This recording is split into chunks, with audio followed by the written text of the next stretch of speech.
کہتے ہیں نا آج جیسے میں اور آپ نماز کی اتنی اہمیت ہمیں شاید پتہ ہے، ہم عمل نہیں کرتے یا عمل کرتے تو پتہ نہیں ہے، اسی طریقے سے لیکن اہل علم جانتے تھے کہ نماز کی اہمیت کتنی ہے، اس کی قدر کتنی ہے۔ حضرت سیدنا امام زہری رضی اللہ تعالی عنہ کہتے ہیں کہ میں حضرت سیدنا انس رضی اللہ تعالی عنہ کی خدمت میں حاضر ہوا جب وہ دمشق سے آئے نا، تو ایک جگہ پر زارو قطار رو رہے، ایسا زارو قطار رو رہے، تو میں کیا، اے انس بن مالک خیر تو ہے، آپ اتنا رو رہے، وجہ کیا ہے آپ کو؟ یعنی اتنا رونے کا کوئی نہ کوئی تو سبب ہوگا نا، کس وجہ سے رو رہے؟ تو حضرت سیدنا انس بن مالک رضی اللہ تعالیٰ عنہ کہتے ہیں کہ میں نبی کریم صلی اللہ علیہ وسلم کو دور کو دیکھا نا، تو آج کے دور میں سوائے نماز کے سوا اور کوئی بھی تم لوگوں نے کوئی ایسی چیز نہیں چھوڑی جو حضور علیہ السلام کے دور میں، بلکہ تم لوگوں نے کیا ہے، اس چیز کو بھی ضائع کر دیا۔ اب محدثین نے فرمایا کہ یہ وہی ہے کہ امام حضرت سیدنا انس بن مالک رضی اللہ تعالیٰ عنہ کیونکہ حضور علیہ السلام کے زمانے کے تھے،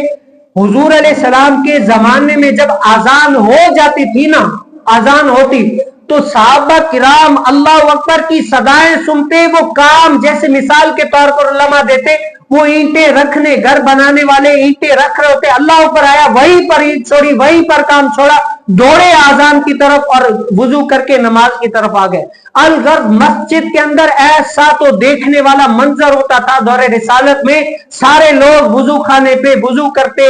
مسجد میں آتے اور پہلی صف کے لیے قرآن اندازی کرتے کہ کاش کے پہلی صف کا ثواب مجھے مل جاتا۔ آپ نے سنا بھی ہے، اور جو قریب والے ہوتے وہ پہنچتے، دور والے نہیں پہنچتے، حضور سے پوچھتے یا رسول اللہ وہ فلاں صحابی قریب کا ہے جلدی سے پہنچ جاتا ہے، دور والے ہم جتنی کوشش کرتے نہیں پہنچ پاتے، ہمیں تو پہلی صف کا ثواب نہیں ملتا۔ تو حضور علیہ السلام نے فرمایا یہ تو ایک ان کے مقدر کی بات ہے، اور پہلی صف کا آج ہمارے ہاں جمعے میں بھی کیا ہوتا ہے، کھینچ کھینچ کے لاتے ہیں۔ حضور علیہ السلام نے فرمایا اگر پہلی صف کا ثواب تم لوگوں کو پتہ چل جاتا نا، قرآن اندازی نکالتے ہیں، جیسے آج ہمارے یہاں بیسیاں نام نکالتے ہیں نا، قرآن اندازی نکالتے ہیں، یا اگر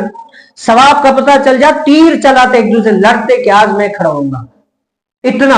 وہ صحابی کہتے میں نے تو اپنے مصطفیٰ جان رحمت صلی اللہ علیہ وسلم کا دور دیکھا ہے، اس وقت نماز کی کیا اہمیت تھی، آج میں دیکھ رہا ہوں کہ کوئی نماز پہ اہمیت ہی نہیں دے رہا، او اللہ اکبر کی صدائیں آ رہی ہے، کام کرنے والا کام کر رہا ہے، فلاں جانے والا ادھر جا رہا ہے، او گھر پہ بیٹھنے والا گھر پہ بیٹھا ہوا ہے، نماز کی کوئی وقت ہی نہیں ہے، کوئی اہمیت ہی نہیں ہے۔ اس سے مراد محدثین کہتے ہیں کہ وہ مقررہ وقت جو جماعت کے لیے جماعت ہو رہی ہوتی ہے، لوگ اپنے کاموں میں مصروف ہے، تو وہ صحابی رسول وہ عمل ان کا دیکھ کر زارو قطار رونے لگے۔ اور یہی درس آج ہمارے لیے بھی ہے کہ ہم بھی وہی کرتے ہیں کہ آج ہمیں بھی نماز کی اہمیت کا اتنا نہیں پتا۔ اللہ تعالیٰ مجھے اور آپ کو بھی اس اہمیت کا حامل بنائے۔